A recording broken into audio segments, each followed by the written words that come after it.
Hi again, class. Happy Monday. Hope you guys are all doing well. Welcome to our first official online learning session. As I mentioned to you before, we are going to be starting this online learning with a new unit, which is the electricity unit, grade 9 electricity. And we finished the chemistry unit last week. I just posted those PowerPoints on and videos on covalent versus ionic bonding and compounds. And so we're starting fresh today with a new unit. The electricity unit basically is divided into two sections. The first section is going to be on static electricity, and then we will be going and delving into current electricity. So I'm going to be going through a PowerPoint presentation with you right now, and this PowerPoint will be posted in your Google Classroom. And in addition to the PowerPoint, I will be also posting some additional lesson sheets and homework based on the on what is covered so far in this lesson. So here we go. So electric charge, sparking some bright ideas. And notice how the color of the slides are all yellow. That was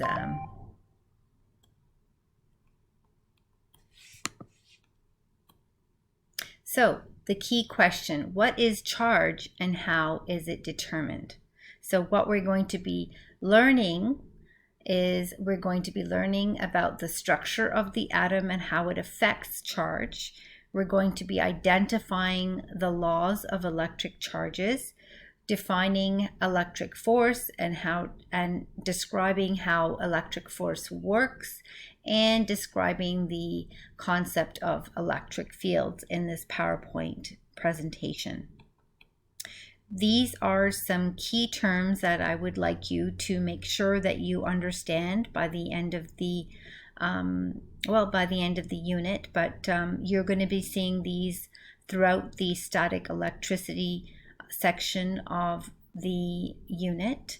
So electricity, static electricity, charging by friction, charging by induction, electrostatic series, insulator, semiconductor, ground, and there's going to be some additional terms that you should know, and I will let you know what those are. So electricity, basically, what is electricity? Electricity is a form of energy, and this energy results from the interaction of charged particles, such as those particles that are found within all matter. The atoms that make up matter, we know that they consist of these particles, electrons and protons. And basically, it's the interaction of these electrons and protons that results in this form of energy called electricity. There's a specific type of electricity known as static electricity, and this electricity refers to the charge that tends to stay on the surface of objects instead of allowing the charges to flow away, okay, which is the opposite of what we will be discussing later with current electricity.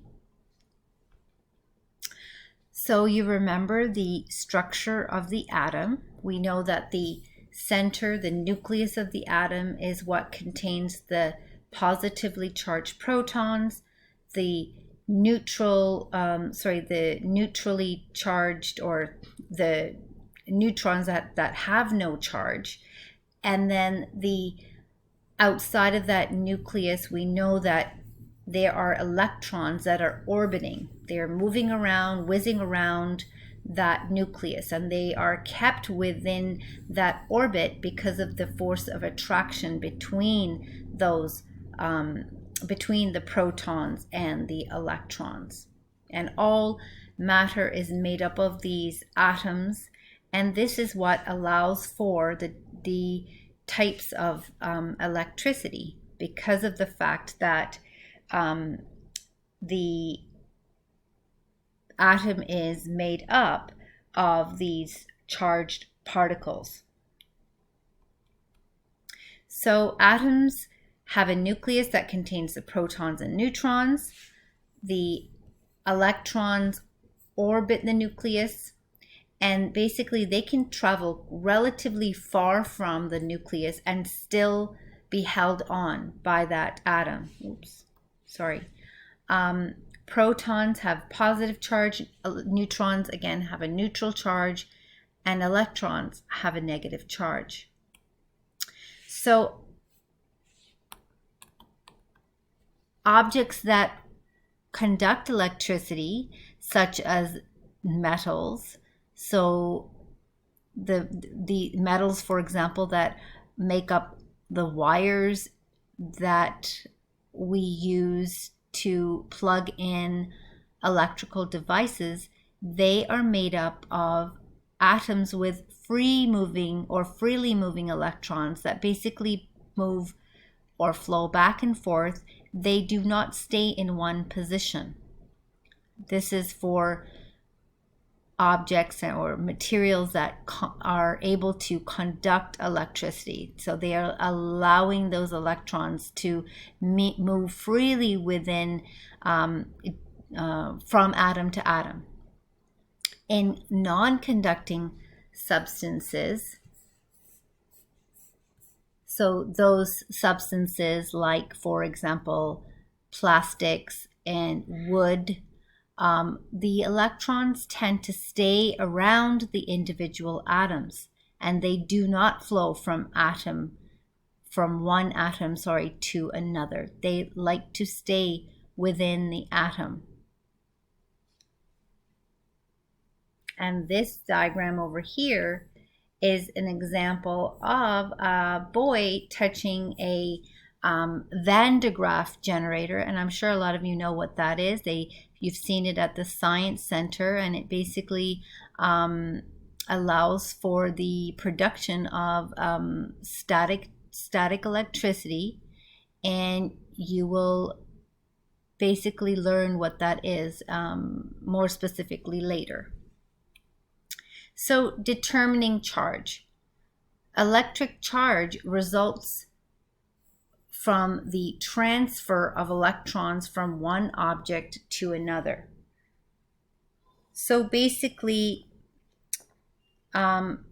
static electric charge will build up as different types of objects or different types of materials are rubbed together. They're brought into contact with each other, they're rubbed together, and what will happen is that electrons can be transferred from one object to another.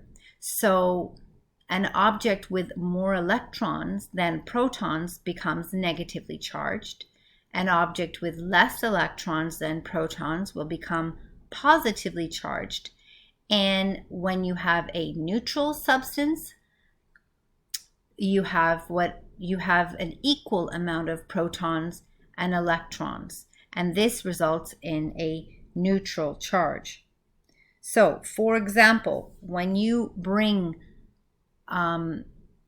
objects that are not conductive, like wool cloth or a rubber balloon or a plastic comb, a foam plate, when you bring these types of objects together and you rub them against each other, there will be a transfer of electrons that takes place, because some materials will have a stronger hold on electrons than other materials. And when you have a stronger hold on electrons, you can actually attract the electrons and have them be transferred.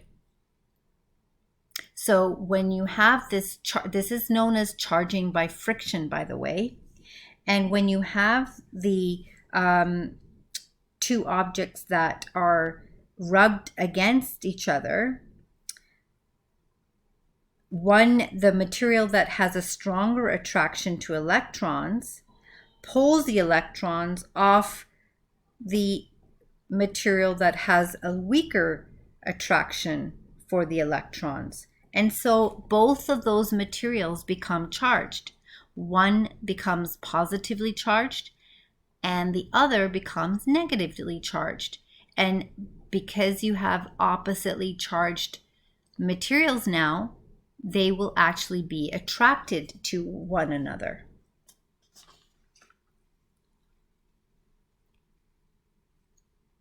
So keep in mind that protons and neutrons cannot be transferred between objects. The only thing that can be transferred is the electron, okay? And different materials hold on to their electrons with different strengths. So some materials have a stronger hold on their electrons, whereas other materials have a weaker hold on their electrons. And this will determine whether they become positively charged or negatively charged. So I'm going to show you a video now, just a very short little clip on what I'm talking about with the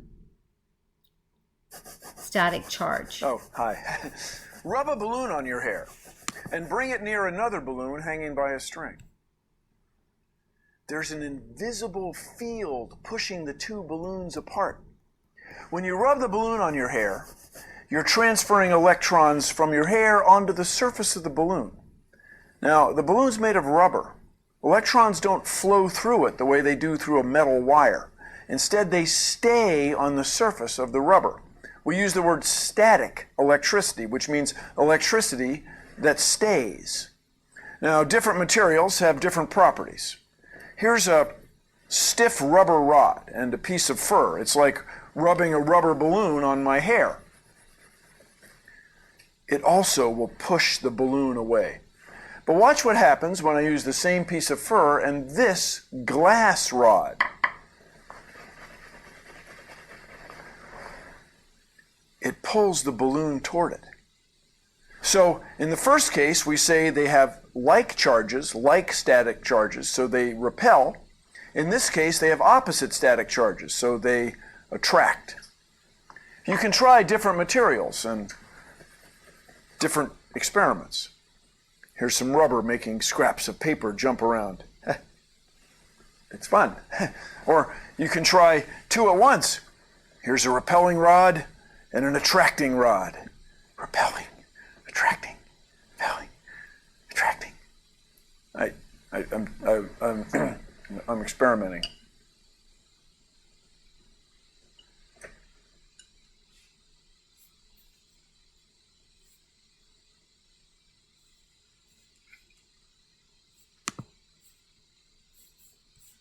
Hi, I'm Jared. Welcome to Fun Science Demos. Check this out.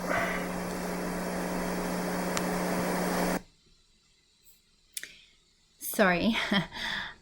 Okay, so what Bill Nye was showing you in that demonstration was what we were supposed to do in class, where we were supposed to use a number of different materials, fur, nylon, wool, and a whole bunch of different types of rod, little pieces of paper, balloons, to demonstrate the different types of static electricity that results as the process of charging by friction.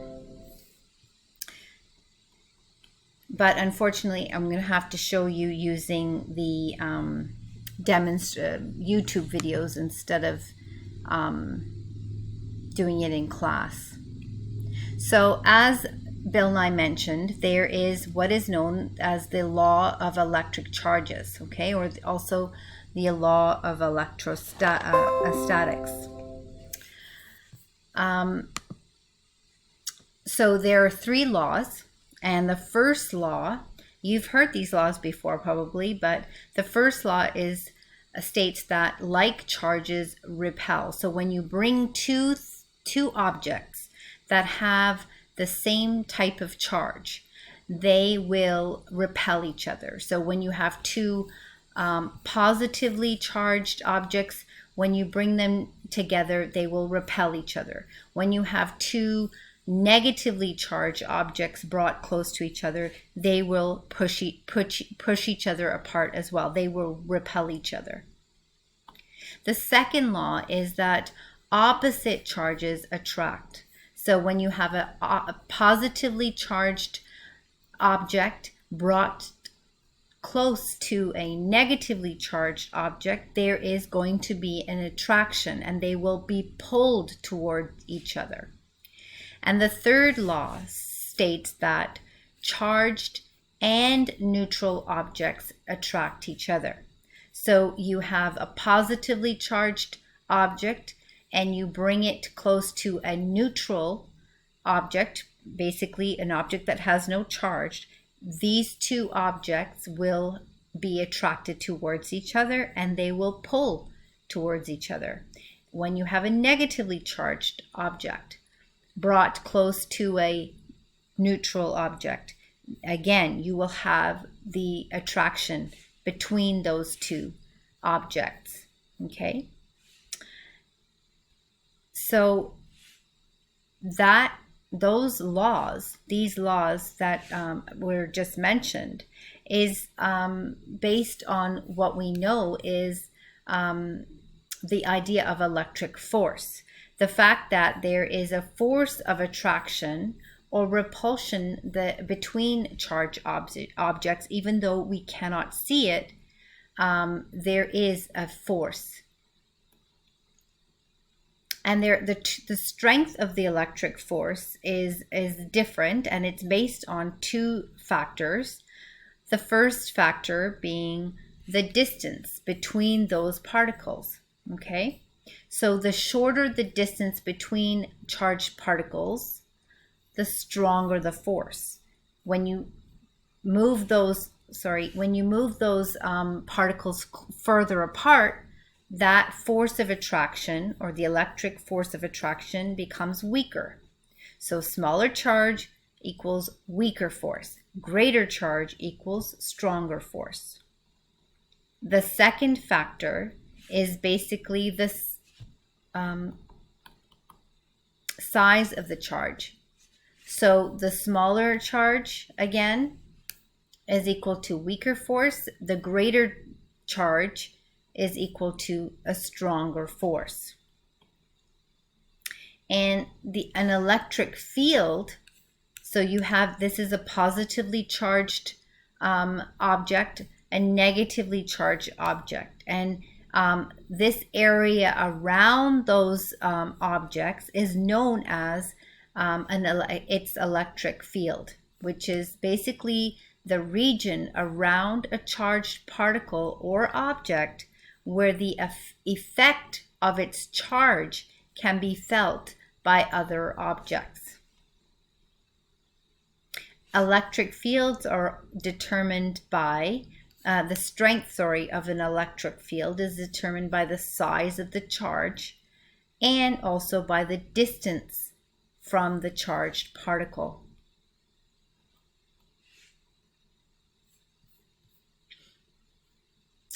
And so I'm going to add to this PowerPoint some notes and some homework in the Google Classroom. And if you have any questions, please feel free to message me. I will probably try and find a couple of videos to supplement this as well. Hope you have a wonderful day, and I will speak to you soon.